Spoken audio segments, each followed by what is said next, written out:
प्रकार देती कि मेरी स्थिति भी विचित्र हो जाती थी। अर्थात सुभद्रा जी महादेवी को बहुत ही स्नेह करती थी, इसलिए उन्हें हमेशा अपनी छोटी बहन जैसे ही लाड करती थी। सुभद्रा जी के सामने ना भक्तिन को डांटना संभव था, ना उसके कथन की उपेक्षा करना।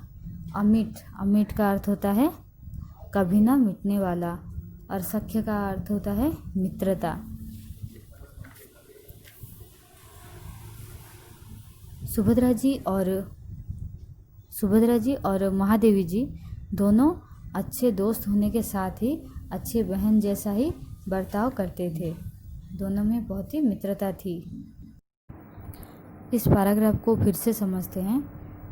जब वे दोनों दोस्त बन गई तो सुभद्रा जी ने उनकी मित्रता को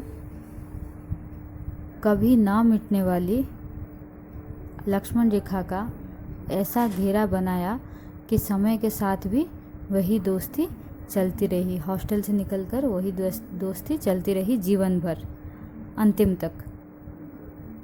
अच्छा, तो वह अमिट लक्ष्मण रेखा किसका था? सुभद्रा जी के द्वारा बनाया हुआ स्नेह का ना मिटने वाला लक्ष्मण रेखा था। अपने भाई बहनों में सुभद्रा जी सबसे बड़ी थी, इसलिए सबकी देखरेख और चिंता की अधिकारिणी बन गई थी। इसलिए घर के बड़े भी उनसे कुछ नहीं बोलते थे कि तुम अब शादी कर लो, या फिर तुम्हारा लाइफ तुम्हें अब देखना है, तुम्हारा जीवन अभी तुम्हें आगे बढ़ाना है, या फिर तुम जो बनना चाहते हो बनो। ऐसा कुछ भी सलाह नहीं देते थे। तो आगे अब पढ़ेंगे। सुभद्रा जी के सामने न भक्तिन को डांटना संभव था, न उनकी कथन की अवहेलना, अनदेखी करना जो बोलते हैं, अनदेखी भी नहीं कर पाती थी। भक्तिन मतलब घर में जो पूजा पाठ करने वाली महिला होती हैं उन्हें बोलते हैं। उपासिका, उपासना करने वाली, पूजा आराधना करने वाली, उससे भक्तिन बोलते हैं। बंगले में आकर देखती कि सुभद्रा जी रसोई घर में या बरामदे में भानुमति का पिटारा खोले बैठी हैं और उसमें से अद्भुत वस्तुएं निकाल रही हैं। छोटी छोटी पत्थर या शीशे की प्यालियाँ अर्थात कांच के टुकड़े, मिर्च का अचार, बासी पूरी, पेड़े, रंगीन चकला बेलन, चुटीली मतलब झालर, नीली सुनहरी चूड़ियाँ आदि सब कुछ मेरे लिए आया है। इस पर कौन विश्वास करेगा?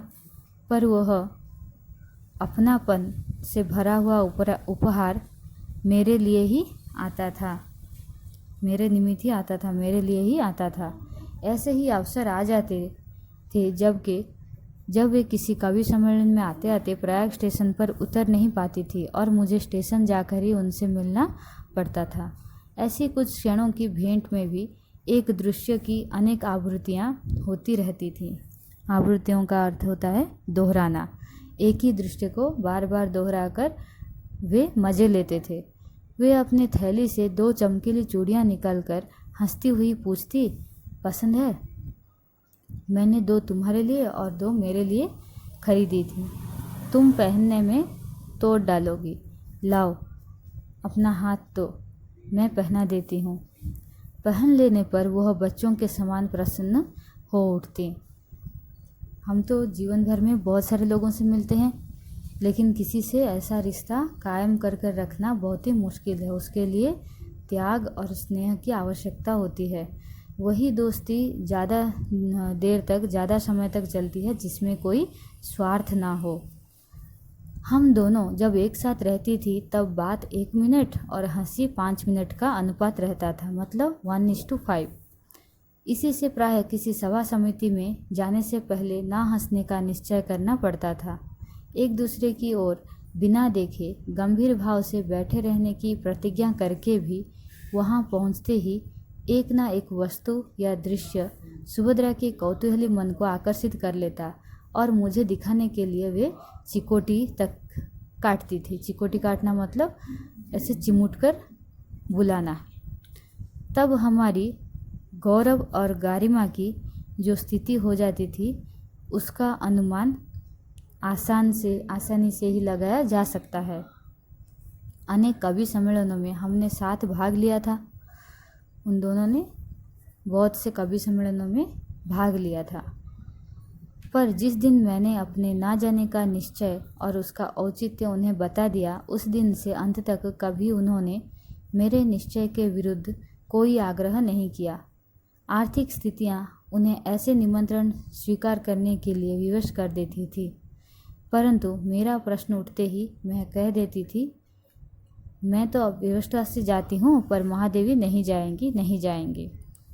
अर्थात उनकी जो आर्थिक परिस्थिति थी बहुत ही तंग थी, पैसों की बहुत ही तंगी थी उनके जीवन में, इसलिए उन्हें कवि सम्मेलनों में भाग लेकर वहाँ पर गाना गाना पड़ता था और शायद 2 पैसे मिल जाएं, इसलिए वे जाती थी। लेकिन महादेवी जी ने उन्हें जब से मना कर दिया कि मैं कवि सम्मेलनों में नहीं जा पाऊँगी, तो तब से सुभद्रा जी ने कभी भी उन्हें ज़ोर ज़बरदस्ती नहीं बुलाया कि तुम्हें आना ही पड़ेगा, क्योंकि वे उन्हें तो स्नेह करती थी और उनसे प्यार भी वो बहुत करती थी।